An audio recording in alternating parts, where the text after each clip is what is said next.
Baik, jadi setelah hasil percobaan yang telah saya lakukan, ini adalah hasilnya. Nampak ada 5 bahan makanan yang tergolong ke dalam lemak, dan juga ada 7 bahan makanan yang tidak tergolong ke dalam lemak. Mengapa demikian? Dilihat dari bekas yang ditimbulkan pada kertas coklat. Yang pertama ada santan, di sini berbekas, yaitu sampai menembus ke belakang. Sedangkan singkong dia tidak memiliki bekas dan tidak memiliki bekas di belakangnya juga. Tapi pada susu masih memiliki bekas, namun tidak ada bekas yang menempel di belakangnya, sehingga susu tidak termasuk ke dalam lemak.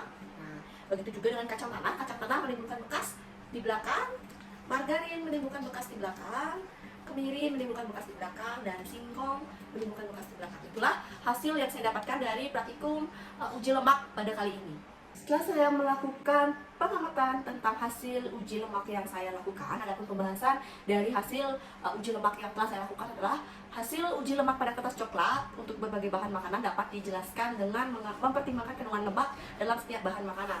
Nah, saya akan menjelaskan satu persatu bahan makanan apakah termasuk ke dalam lemak ataupun tidak. Yang pertama, kemiri. Kemiri mengandung lemak yang sangat tinggi, terutama pada minyak kemiri. Ketika tetesan kemiri diusapkan atau digosokkan pada kertas coklat, kemiri menyisakan sedikit basah, yaitu lemak pada kertas coklat, sehingga kemiri adalah termasuk dalam lemak. Yang kedua adalah margarin. Margarin mengandung lemak yang sangat tinggi yang berasal dari minyak nabati yang diproses. Bekas margarin pada kertas coklat yaitu terasa licin, berminyak, serta mengkilap. Nah, itu menandakan margarin merupakan lemak. Yang ketiga adalah wortel. Di sini terlihat wortel tidak menimbulkan bekas apapun.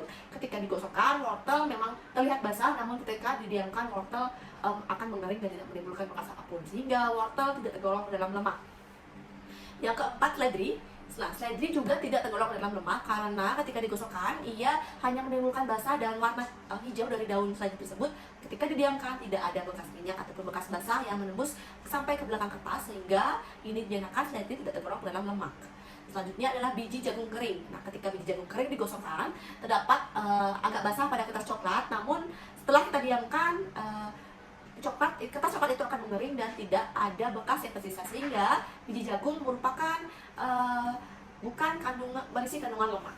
Selanjutnya ada singkong kering. Singkong kering juga bukan termasuk lemak karena ketika digosokkan, awal mula kertas coklat itu basah dan lama-kelamaan setelah didiamkan menjadi kering.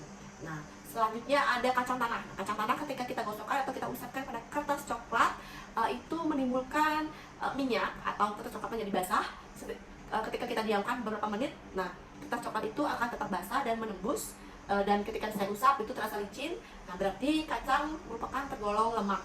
Selanjutnya ada pepaya. Ketika pepaya kita gosokkan kepada kertas coklat itu akan terkesan lebih basah dan tidak licin. Nah, ketika kita diamkan, kertas coklat tersebut akan mengering dan tidak ada bekas sama sekali, sehingga pepaya bukan tergolong ke dalam lemak. Selanjutnya ada santan. Santan mengandung lemak yang cukup tinggi, terutama lemak jenuh dari kelapa. Bekas santan di kertas coklat akan berminyak dan mengkilap, serta cukup terang saat diterangi oleh lampu senter. Nah, oleh karena itu, ketika santan digosokkan dan dengan bekas, itu merupakan tergolong lemak. Selanjutnya adalah susu. Susu ini mengandung sedikit saja lemak, nah terutama jika tidak dalam bentuk susu full cream. Bekas susu pada kertas coklat akan terlihat basah tetapi tidak mengkilap. Nah, oleh karena itu, susu bukan tergolong lemak karena susu lebih dominan tergolong ke dalam protein. Selanjutnya ada minyak. Minyak goreng mengandung lemak yang dalam jumlah yang cukup tinggi. Bekas minyak pada kertas coklat akan menimbulkan bekas yang basah, licin, mengkilap, dan awalnya diterangi sampai tembus ke belakang kertas. Nah, oleh karena itu, minyak goreng merupakan lemak yang meninggalkan bekas pada kertas coklat.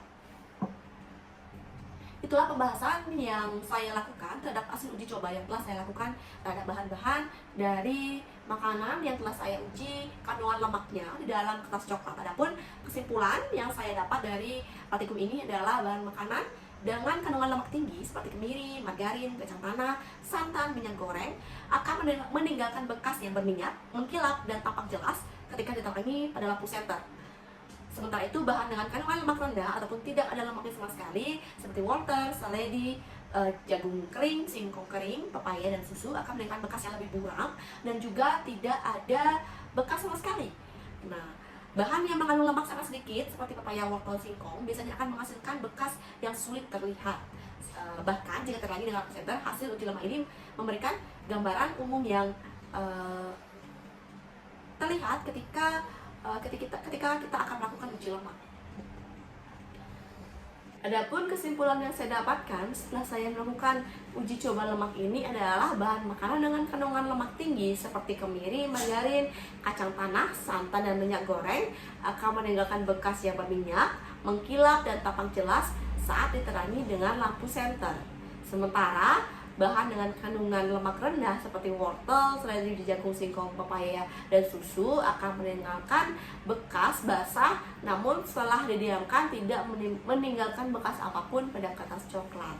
Nah, hasil uji lemak ini memberikan gambaran umum mengenai kandungan lemak dalam bahan makanan yang dapat membantu membedakan makanan kaya lemak atau makanan yang tidak berisi lemak atau rendah lemak. Itulah hasil dari pengamatan uji lemak yang saya lakukan. Apabila saya ada salah-salah kata maupun kekurangan, saya mohon maaf dan saya ucapkan terima kasih.